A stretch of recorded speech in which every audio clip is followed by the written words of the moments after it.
Piala Dunia didominasi oleh Eropa dan Amerika Selatan. Tapi bagaimana dengan bagian lain di dunia? Sejauh mana mereka pernah melangkah di turnamen ini? Jadi di video ini, kita akan melihat perjalanan terbaik Piala Dunia dari setiap benua. Dimulai dari Afrika, yang pernah menjadi tuan rumah Piala Dunia ketika Ghana mencapai perempat final, tetapi akhirnya tersingkir saat itu, seolah tidak ada lagi tim Afrika yang bisa melangkah sejauh itu. Namun di Piala Dunia 2022, Maroko menunjukkan bahwa mereka datang untuk membuat sejarah yang berbeda. Whipped in. Oh, it's gone in this time. Will this one count? Banyak orang mengira mereka bahkan tidak akan lolos dari fase grup. Di grup itu ada Belgia, peringkat ketiga Piala Dunia sebelumnya, Kanada, dan Kroasia, sang runner-up Piala Dunia saat ini. Namun di laga pertama mereka, Maroko berhasil menahan Kroasia dengan hasil imbang.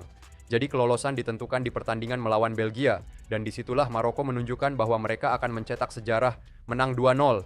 Dan pada akhirnya, mereka mengalahkan Kanada untuk lolos ke babak 16 besar sebagai juara grup. Laga berikutnya adalah melawan Spanyol. Jadi sejak awal pertandingan, Spanyol mendominasi permainan. Tetapi Maroko berhasil bertahan dan memaksakan hasil imbang, lalu diadu penalti Bono melakukan 2 penyelamatan. Maroko berhasil mencapai perempat final. Namun untuk benar-benar mencatat kampanye terbesar oleh negara Afrika, mereka harus mengalahkan Portugal milik Ronaldo. Sebuah tantangan besar. Tetapi sekali lagi, Maroko membuktikan bahwa mereka tahu bagaimana melakukan hal yang mustahil. Esri,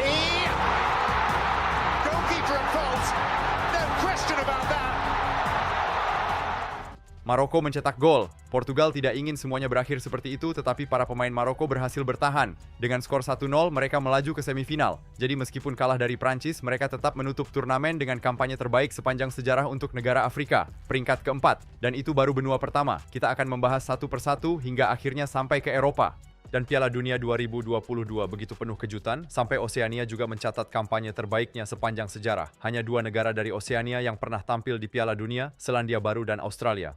Meskipun Australia bermain di bawah Konfederasi Asia, mereka tetap merupakan negara dari Oseania. Dan pada 2022, semua orang memperkirakan mereka akan tersingkir lebih awal di fase grup, bahkan di laga pertama melawan Prancis, mereka kalah 4-1. Semuanya terlihat seperti mereka tidak akan bertahan lama. Namun kemudian, di pertandingan kedua melawan Tunisia, deflection, Duke, 1-0 Australia. Australia menang 1-0. Então afaga para babak 16 besar seria decidida di laga terakhir. Dan itu melawan Denmark. Di atas kertas Denmark lebih kuat. Tetapi pada menit ke-60, winger Lecky menerima bola di antara 2 bek dan melakukan ini. And this is an opportunity and the flag has stayed down. And Matthew Lecky here could create history. And he scored. And Australia lead. And look at the reaction. All the substitutes are on the pitch. This is a huge moment in the football history of Australia. Sebuah gol yang luar biasa dan para pemain Australia berhasil mempertahankan keunggulan. Dengan skor 1-0, Australia lolos ke babak 16 besar. Namun lawan berikutnya adalah Argentina dan Messi tidak menunjukkan belas kasihan. Messi a colocar, gol! Gol!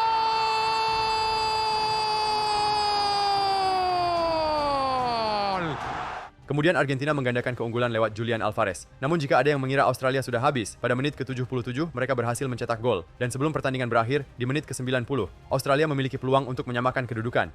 El remate al arco, buscaba Souter, giró, cuidado, Dibu, vamos, Dibu, Dibu, Dibu, Dibu, Dibu, Dibu, Dibu, Dibu. Dibu Martínez nos da la victoria. Emiliano Martinez menyelamatkan Argentina. Jadi dengan skor 2-1 Australia tersingkir. Karena satu penyelamatan itu, mereka tidak melaju ke perpanjangan waktu melawan calon juara. Menjadikannya kampanye terbaik sepanjang sejarah bagi negara dari Oseania. 2 kemenangan dan finish di posisi ke-11. Namun jika Oseania adalah benua terkecil, mari kita lanjut ke yang terbesar, Asia. Yang memiliki kampanye terbaik sekaligus yang paling kontroversial pada saat yang sama kembali ke tahun 2002, turnamen ini digelar di Korea Selatan dan Jepang. Jadi para pendukung kedua negara punya ekspektasi tinggi. Namun Jepang tersingkir di babak 16 besar, kini Korea Selatan berbeda. Di fase grup, mereka tergabung bersama Amerika Serikat, Polandia, dan Portugal. Grup yang sangat berat, tetapi melawan Polandia, Korea Selatan berhasil membuat kejutan.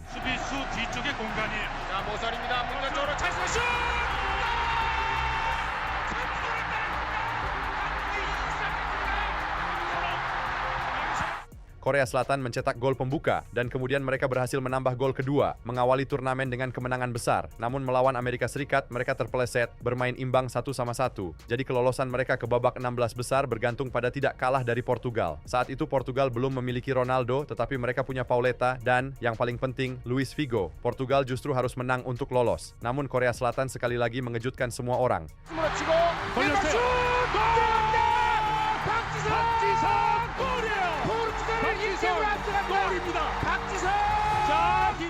Dengan skor 1-0, Korea Selatan mengalahkan Portugal dan finish di puncak grup. Namun tampaknya itulah akhirnya, karena lawan mereka di babak 16 besar adalah Italia, tim dengan Maldini, Buffon, Totti, dan banyak bintang lainnya. Mereka begitu kuat hingga Italia mencetak gol pembuka dalam waktu kurang dari 20 menit, dan seolah-olah pertandingan akan berakhir seperti itu. Namun kemudian pada menit ke-88, Korea Selatan mencetak gol, membawa pertandingan ke perpanjangan waktu.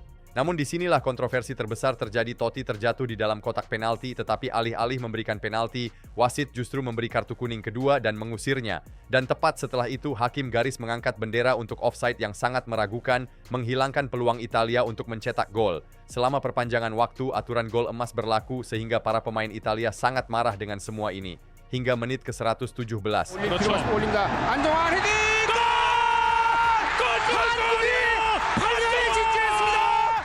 Lewat sebuah sundulan, Korea Selatan mengalahkan Italia dan lolos ke perempat final. Namun jika laga itu sudah kontroversial, yang berikutnya akan lebih kontroversial lagi. Di perempat final, Korea Selatan menghadapi Spanyol yang langsung mulai bermain lebih baik daripada Korea Selatan. Sampai-sampai Spanyol mencetak gol lewat sundulan. Namun, wasit mengatakan terjadi pelanggaran dalam prosesnya dan gol itu dianulir. Yang lebih buruk terjadi setelahnya. Bola mencapai garis akhir, dikirim kembali ke dalam kotak penalti, dan Spanyol mencetak gol. Tetapi wasit mengatakan bola sudah keluar lapangan padahal tidak, dan gol itu kembali dianulir. Jadi pertandingan berlanjut 0-0, dilanjutkan dengan adu penalti, dan Spanyol gagal mencetak gol, sehingga Korea Selatan mencapai semifinal. Namun sekarang lawan mereka adalah Jerman yang akhirnya mengalahkan mereka. Dan dalam pertandingan untuk tempat ketiga, mereka kalah dari Turki. Meskipun begitu, Korea Selatan membuat kampanye Piala Dunia terbaik yang pernah ada oleh negara Asia. Namun masih ada benua lain yang harus kita bahas. Jadi mari kita beralih ke Amerika Selatan. Sebuah benua yang secara total telah meraih 10 gelar Piala Dunia. Dan tepat pada edisi pertama tahun 1930, Uruguay memenangkan keempat pertandingan mereka, menyelesaikan turnamen dengan rekor kemenangan 100%. Namun jika itu sudah mengesankan, bertahun-tahun kemudian, di Piala Dunia 1970, Brasil bersama Pelé memainkan 6 pertandingan dan menang di semuanya. Itu adalah 2 kampanye yang sempurna. Tampaknya mustahil bagi negara manapun untuk mengulanginya.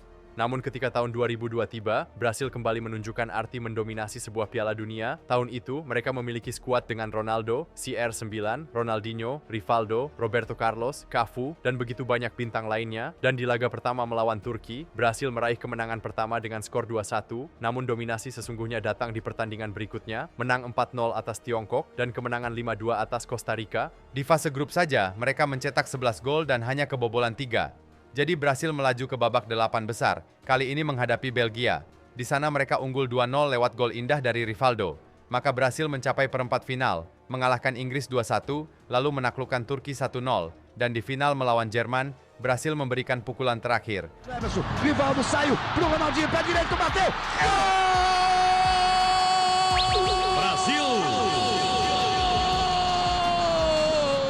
Brasil dinobatkan sebagai juara dengan kemenangan 2-0, menyelesaikan Piala Dunia itu dengan 7 kemenangan dari 7 pertandingan, 18 gol tercipta dan hanya 4 kebobolan. Sepanjang fase gugur mereka hanya kebobolan 1 gol, benar-benar luar biasa. Sekarang mari kita tinggalkan Amerika Selatan untuk pindah ke Amerika Tengah. Ya, itu adalah bagian dari Amerika Utara, tetapi itu juga subkontinen.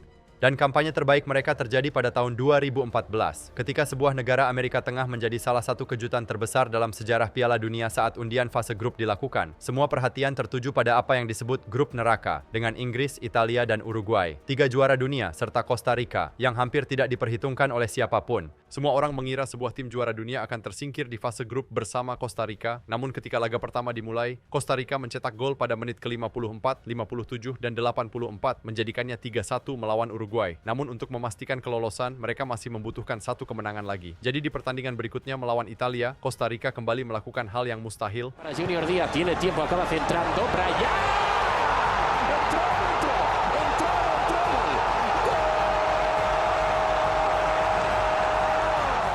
Dengan skor 1-0, Costa Rica mengamankan tempat di babak 16 besar. Lalu di laga berikutnya mereka bermain imbang melawan Inggris dan keluar dari grup neraka tanpa terkalahkan. Kini di babak 16 besar, mereka menghadapi wakil Eropa lainnya, Yunani, di mana Costa Rica mencetak gol pembuka dengan sangat cepat. Namun jika ada yang mengira laga itu akan mudah, Yunani menyamakan kedudukan di menit-menit akhir, membawa pertandingan ke adu penalti. Namun Costa Rica memiliki sang penjaga gawang nafas.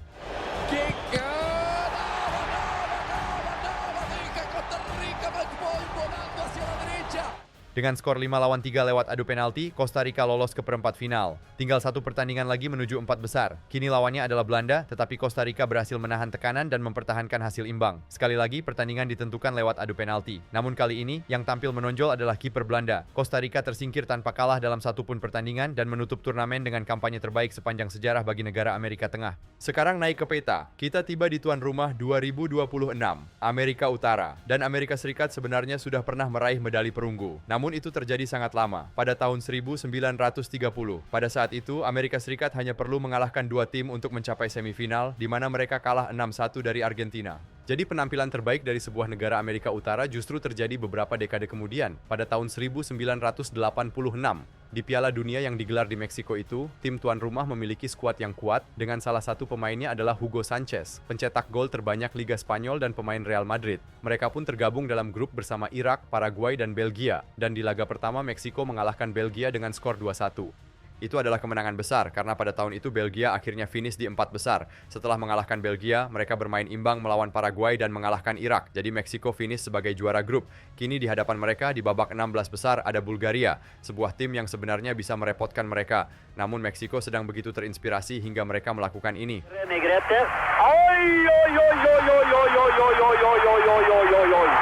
Lalu setelah gol indah itu, di babak kedua, Meksiko mencetak gol lainnya lewat sundulan. Dengan skor 2-0, mereka lolos ke perempat final, dan lawan berikutnya tak lain adalah Jerman. Namun ketika tampaknya Meksiko tidak punya peluang, mereka tidak membiarkan Jerman mencetak gol. Di babak kedua, mereka bahkan sempat mendominasi permainan, memaksa kiper Jerman melakukan penyelamatan krusial. Namun pertandingan berakhir 0-0 dan di adu penalti, kiper Jerman kembali bersinar, melakukan 2 penyelamatan. Jadi Meksiko tersingkir dengan catatan 3 kemenangan, 2 hasil imbang, dan tanpa kekalahan. Namun sekarang, setelah Amerika Utara, kita tiba di benua yang paling banyak menjuarai Piala Dunia.